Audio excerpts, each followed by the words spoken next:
Setelah beberapa tempoh T amal ke-7 Mubin, dia mula dapat petunjuk daripada Allah. Dia dapat mimpi. Memang banyak sangat petunjuk-petunjuk, petanda-petanda dalam mimpi dia. Hok tunjuk siapa hok khianat dia, siapa hok duduk sihir dia selama ni. Hok paling mengejutkan dan tak expect langsung. Orang hok dalam mimpi tersebut tu adalah orang hok dia kenal. And orang tu memang sangat-sangat dekat lah dengan dia. Orang tu adalah Sarah.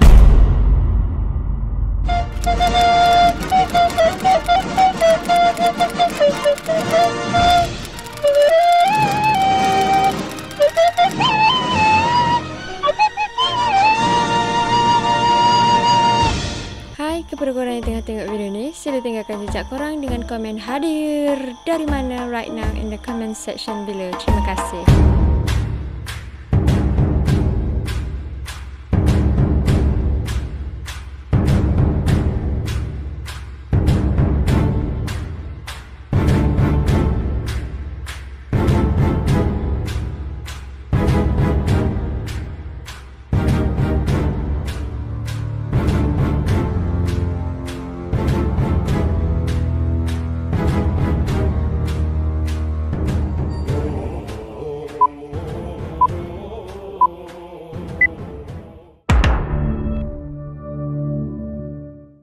Hai, Assalamualaikum warahmatullahi wabarakatuh dan selamat sejahtera. Terima kasih masih lagi menonton channel Frankies. Terima kasih kepada semua yang dah subscribe channel ni. Terima kasih juga kepada set kita.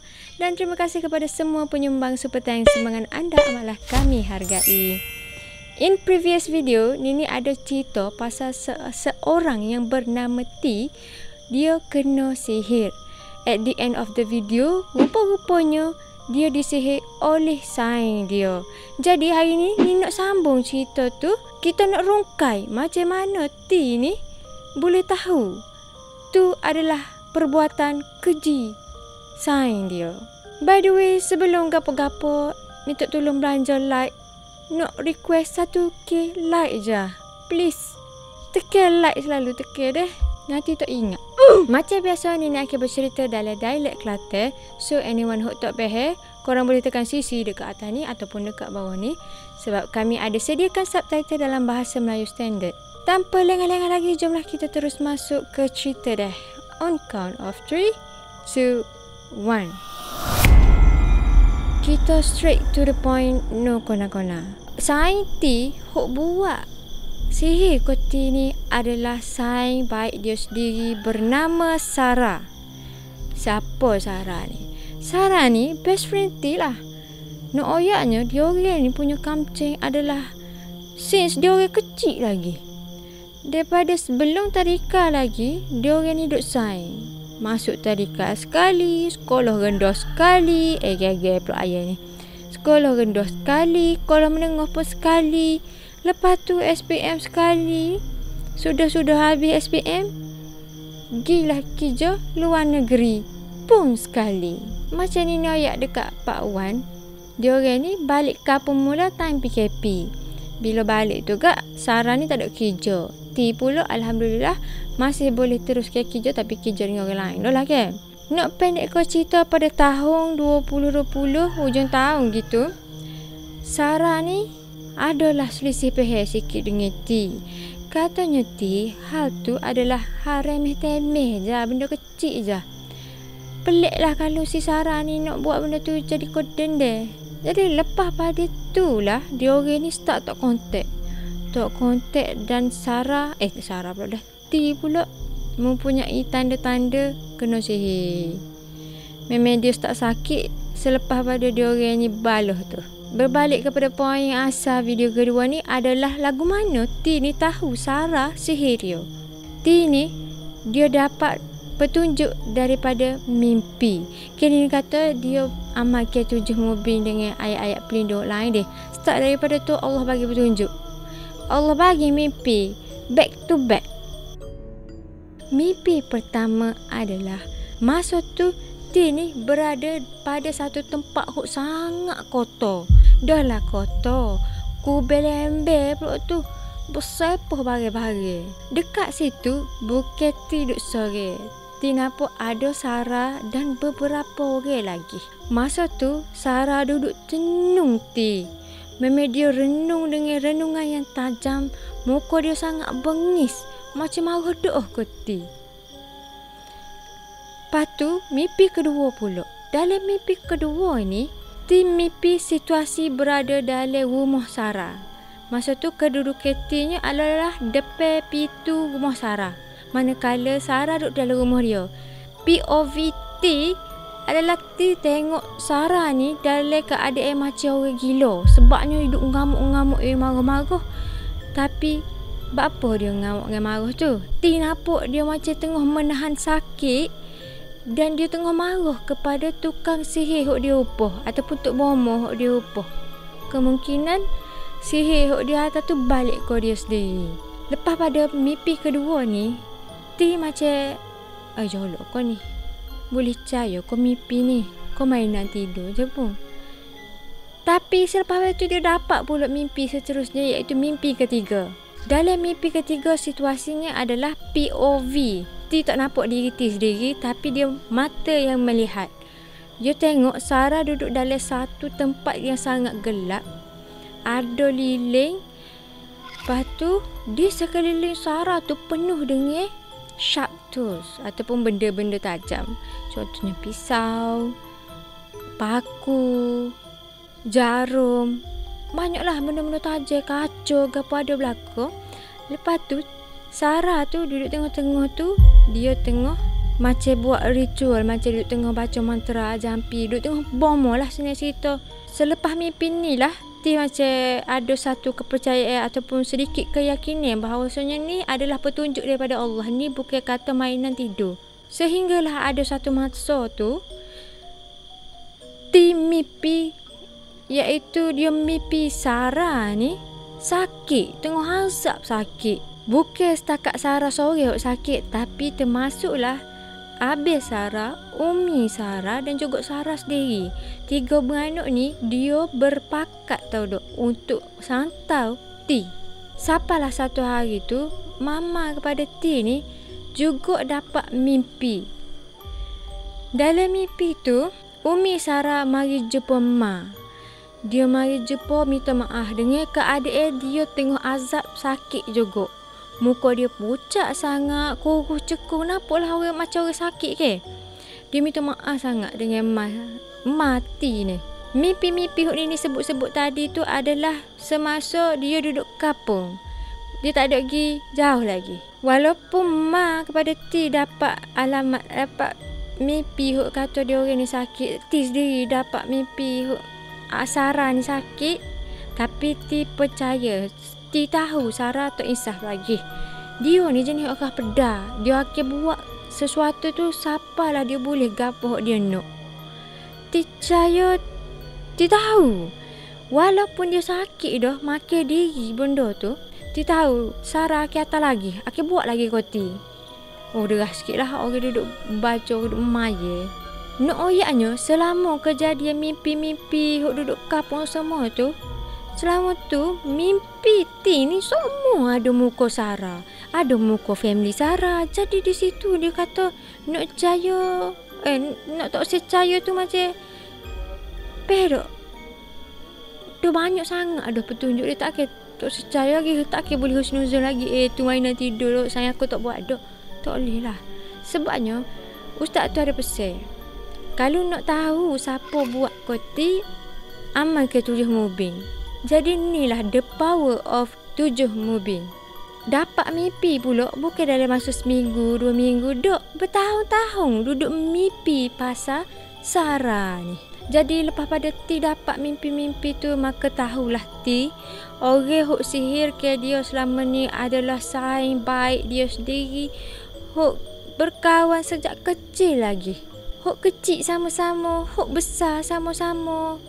Pergi situ sini sama-sama. Tok sekolah dengan tuannya, semaya tu enggak. Pergi ngaji ke apa, time poso-poso. Tapi ada sekelumit dengki menyebabkan saing dia hok ni sanggup aniaya dia, dan hok paling teruk sekali syirikkan Allah. Banyak je sebenarnya mimpi-mimpi lain. Hok tim mimpi cuma banyak sangat nak list. Jadi dia ambil hok obvious sangat. Sebagai contohnya adalah ada sekali tu tim mimpi T dengan Sarah ni duduk dekat bega bukit. Lepas tu Sarah pergi satu keris. Dia macam nak apa panggil ni, nak hunus. Dia tengah hunus ke T, nak tijak T lah. Tapi malangnya dia sendiri hok terjatuh dalam gaung hok tepi bukit tu. Lepas tu ada jugalah Sarah ni atas-atas macam atau ular rumah 3 apa tu. Kecek pasal ular tadi, mai kita sambung pasal Sarah ni. Sarah ni perangai dia Allahu Akbar, dah pehel lah. Kita bila orang sihir orang ni lagu mana kita boleh baca perangai orang dia, perangai utuh lah. Jadi Sarah ni dia atas spy dekat rumah T untuk tengok gerak-gerik T. Spy ni kira mata-mata lah. Mata-mata Sarah ni tergolong daripada golongan binatang dan juga macam-macam lah. Juga ni binatang lah mostlynya. Sebenarnya tu adalah jin dijelmakan sebagai binatang. Malam-malam biasanya dalam bilik T akan masuk lah belalai pelesik. Kadang-kadang masuk apa tu rama-rama besar wanita tu.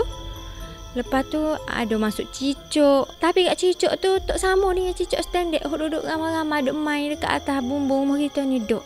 Cicuk tu lain. Kita tengok cicuk tu kita tahu tu bukan cicuk real. Tu adalah cicuk fake. Kadang-kadang lalak pun ada. Nyata lalak mari nak spati. Allah lah apa lalak buat.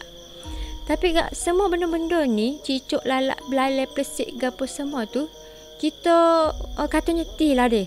Benda tu kita tengok kita tahu tu adalah jelmaan sahaja, bukan real binatang. Jadi jenis T ni gak kalau dia nampak benda-benda lagu tu gak you pun igak. You igak you bakal tu. Bakal pula dengan bacaan-bacaan ayat kursi pula dah. Ayat suci Al-Quran. Jadi bila T bakal dengan ayat-ayat suci Al-Quran ni, dan of course lah si Sarah ni rasa sakit. Bila dah rasa sakit, dia atas power lagi. Dia level up. Dia atas sek-sek mata-mata dia berbungkus. Macam kita sedia maklum, berbungkus seperti gula-gula tu apa? Iaitu pocong. Dia atas pula bukan seekor dua. Dia atas banyak ekor lah juga. T ni kadang-kadang dia boleh nampak, kadang-kadang dia tak boleh nampak. Walaupun dia tak boleh nampak, dia akan dapat rasa benda tu ada. Kok tak tehnya Sarah ni seumur harta pocong, dia bukan kata tak biar rumah ko, duduk ruang tamu ko, duduk tepi dinding ko, duduk atas mari baju T, duduk dalam bilik T. Betul-betul depan katil T. Membahayalah duduk tidur tengah malam-malam, molek-molek ada, tiba-tiba celek pocong duduk congok atas nuh. La ilaha illallah, jahat molek Sarah ni. Dah lah santau Lepas tu duduk atas benda-benda jing ngaut-ngaut ni kok Bila T tu boleh nampak, dia akan buat tak nampak cukup. Sebabnya nak dia kena adat sendiri. Tak akan lah dia nak lari masuk dalam bilik Ma. Dia besar dah. Ma pula abah ada lagi. Ada adik lagi dalam bilik. Tak akan nak gesum badan Nak tahu nak memang adat sore lah. Ada pernah sekali tu T ni dia tengah ngatuk. Lepas tu aku nak tidur mata. Dia pun guling layar atas katil. Duduk tengah guling atas katil tu, sekmu nak negara dah, tiba-tiba muncul sesuatu betul-betul dekat hujung kaki T, iaitu Cik Ponti. Enti tahu tu adalah mata-mata si Sarah. Sianya pada zaman T kena nak ko Sarah tu, masa tu fasa pula adik dia dalam fasa nak manja. Adik T ni lah. Jadi nak dapat sama dengan T. Boleh kata tiap-tiap malam duk teriuk sebab nak tidur dalam bilik T. Tapi gak T dengan rasa berat hati dan juga terpaksa berkeras hati, tak sewi adik dia tidur dalam bilik. Sebab dia takut lah. Dia tahu bilik dia tu berpuaka. Takkan nak adik dia masuk tidur sekali dengan dia Biar dia hadap sore je lah. Dia tak usah lah benda pelik-pelik jadi ke adik dia. Maka berlalulah hari-hari T dengan mengharungi benda ni. Dengan keadaan sakitnya, kadang-kadang tak boleh bangun, kadang-kadang okey, kadang-kadang sihat, kadang-kadang macam-macam lah. Kondisi kesihatan tu tak stable. Sampailah satu tahap tu, T ambil keputusan untuk berhijrah ke bandar semula. Dia tak usah duduk kapung dah. Sebabnya dia rasa sangat-sangat kesian kepada mak dengan abah dia. Terpaksa tengok anak ni sakit seumur. Jadi ti pun gilah tempat pertamanya adalah Kuala Lumpur. Sebabnya dekat Kuala Lumpur ni ada kakak-akak dia hok boleh tolong berubat ke dia. Kerja hok kapung tu ke, ti pun gi jumpa dah lah Kak Mia ke apa tu boh dia hok besar ke apa. Ti gi kecek kira dah dengan demo tu kata tak boleh nak kerja dekat kapung ni. Memang kecek molek-molek lah nak resign tu. Terima kasih lah kepada Sek dia walaupun ti ni tak boleh lama dah kerja tapi Sek dia macam tak buai pula dah. Tak pecah. Stay lagi tunggu ti kalau in case ti sihat boleh masuk kerja. Jadi boh dengan Kak Mi anggap apa tu pehel lah. Moga Sek dia tahu kekih ni. Jadi ti pun gilah bergeraklah ke Kuala Lumpur. Siapa yang ti di KL? Sekmu, ya siapa sekali dengan moga tu. Benda hok sayang dia atas. Memang benda tu ikut ti siapa kau KL. Kat KL ni, ti dia stay dekat rumah kakak akak dia. Kita letak nama kakak akak dia ni sebagai Anda lah. Untuk pengetahuan saya awak, Anda ni dia seorang bidan sebenarnya. Dan of course lah kalau bidan kampung especially dia orang ni tak kosong. Dia orang tak kosong, dia orang ada ilmu sama juga dengan Anda ni. Boleh kata dia pandai jugalah berubat orang kena sihir kau gapo-gapo ni lah. Anda ni ada kebolehan untuk nampak dan mampu untuk berkomunikasi dengan benda alam sebelah tu. Anda lah oyak kotinya benda tu duduk ngikuti daripada besuk siapa kau KL nya ikut jauhnya mari. Bila benda tu ada sekali dengan anda dengan ti macam dia muncul ke gapo, anda akan oyak lah. Benda tu duduk joki mana, duduk sudut mana, duduk buat gapo, duduk tengok koti ko, duduk buat tak tahu ko. Ada satu hari tu ke, dalam pukul gitu, ti ni you tengah nane. You nane depan rumah anda ni lah nane ule. Tengah-tengah duduk nane. Gapo kabar-kabar anda pun tegur. Anda panggil gini lah. Ti weh. Tu. Ada tu mari nyinggah nak tengok mung tu. Nuh, duduk atas pokok pauh tu. Jauh tu, pokok pauh besar tu. Tapi gak masa tu ti ni tak nampak ke sekarang pun you duduk perhati ke pokok pauh tu gak. Nampak pokok pauh je lah. Tak nampak ke sekarang. Papa dia sudah nanan tu masuk mandi nak main ngorek ke apa dia lepas maghrib tu. Tiba-tiba benda tu masuk dalam bilik ti. Boleh tahunya anda lah rakyatnya. Anda kata benda tu ada ni dalam bilik ti. Dia masuk dalam bilik tu kak. Anda pun teralah komunikasi lah dengan benda tu. Tanya main mana ke apa, asal duduk mana, buat apa mai sini. No respon. Senyap dik. Dia mari nak duduk dalam bilik ti dah. Lepas tu ke, Nini nak oyak cerita ni kompak-kompak ke. Jadi dia akan banyak cerita dalam satu segmen. Ataupun macam ni, anda ke. Anda ni beberapa cerita macam tadi ni sebut sosok. Dia mungkin kata cerita bersambung-sambung tak. Jadi hak ni anda kecek pasal benda duk ikut ti ni. Sihir. Santau dihantar oleh Sarah ni. Pada permulaan anda nak tolong ti ni, benda tu mari jumpa anda, dia marah ke anda sebab nak tolong ti. Benda mari pula 2 ekor. Tapi ia menyerpai tuan dia lah, iaitu Sarah, dan seekor lagi adalah Abel Sarah. Ti sebut full name Abel Sarah ku ni. Dia kata meme jelas dalam ingatan lagi. Benda tu sebut nama dia ke anda dan anda sebut balik. Nama dia panjang tau. Tapi ti boleh ingat. Nini tak akan mention lah sebabnya tu full name. Takut-takutnya kali sebut gak memang atas motek sangat lah ke. Contoh nama tu yang macam gini lah. Wan Faizul Kafan bin Wan Kuburi Jauman. Tapi boleh hoyak nama dia panjang lah. 7 sekali dengan bank tu. 3 nama ayah, 3 nama dia. Macam gitulah. Dalam kes ni, kira macam Abel dia lah penyokong utama. Kira kabel kemas sekali lah ni duduk belakang Sarah ni. Sarah ni, dia dengan Abel dia memang kacik doh. Tak kira lah apa benda Sek Yo buat. Sek Yo, Abel dia sokong belakang. Benda molek pun sokong, benda tak molek pun sokong. Boleh kata macam apa lah? Partner in crime. Macam gitu lah. Sarah ni dia ada Abel, ada kakak. Lepas tu dia. Lepas tu ni tak ingat ada adik kedua. Tapi hok specialnya kakak dia, Kak Along dia sama umur dengan Abel Long T. Abel Sarah ni sama umur dengan Kak Ngoh T. Manakala Sarah sendiri sama umur dengan T. Pero sama umur belakang. Dan sama pangkat adik-beradik tu. Sarah ni Abel dia memang penyokong utama lah. Kakak dia lain sikit. Kakak dia ni sebenarnya kakak sebapa sahaja.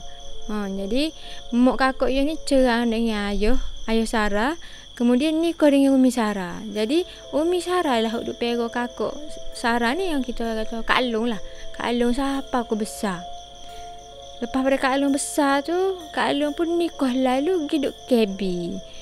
Dia kata Kak Along ni jenis jurus sikit. Jenis halin tak cara kok orang mana lah. Jadi dia tak ada kaitan dalam gapo hok Abel, Umi dan juga Sarah buat koti ni. Awak ingat ada hok Pak Wan. Ada satu tempat tu ni cerita pasal T dia berobat dekat rumah ustaz hok kena beratur tu ke.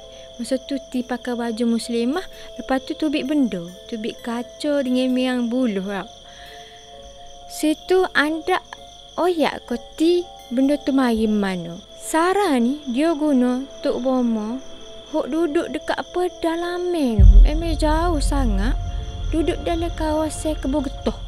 Dan rumah Tok Bomo tu adalah satu-satunya rumah dalam Kebun Getah tu. Tok Bomo tu adalah Tok Bomo orang asli. Dia tahu lagu mana nak pergi cari Tok Bomo tu. Tahu cara. Tapi dia tak pasti dekat jokin mana rumah tu. Sebab kena masuk dalam apa tu? Kebun Getah ya. Pokok getah banyak-banyak tu kena pergi cari dalam tu. Itulah payah sikitnya. Tapi kat tu pun tahu-tahu tak kena pergi cari. Nak cari awak gapo Tok Bomo tu. So lagi satu info tambahan untuk saya awak deh. Orang asli ni ke, hok ni tahu lah deh. Ada orang berpesan kalau kita melawat set-set orang asli ni ataupun ada kita bawa grup kita pergi jalan-jalan dekat kawasan orang asli ke. Kalau boleh kita jangan sebut nama sebenar kita guna nama short name ko. Jangan guna nama sebenar sebabnya dalam kalangan orang asli ni mostly kebanyakannya suka guna sihir. Nak kalau orang luar ni sebab dia macam nak ko kita lagi lah untuk stay dekat situ. Tak semua tahu tak. Ada sesetengah jenis pedalaman-pedalaman hok kita gitu kita boleh belajar culture baru. Banyak pula kecek. Anda ni memang banyak kali sangat tolong T. Dia kerap jugalah berkomunikasi. Communicate dengan benda hok Sarah tu. Anda pernah kata ke T, sayangmu ni kata marah benar aku masuk campur dalam urusanmu dengan dia ni. Marah doa anda nak tolongmu. Dia kata dia nak buat sapamu mati. Dan start daripada situlah Allah start bagi petunjuk ke T. Gapo-gapo benda hok tak comel ataupun petunjuk ataupun alamat benda-benda hok nak berlaku ke depan hari tu, T dapat mimpi dulu. Jadi bila dapat mimpi hok tak molek tu, T dapat prevention. Prevent untuk daripada tubik rumah ke ataupun buat something hok boleh menyebabkan gapo dalam mimpi dia tu terjadi.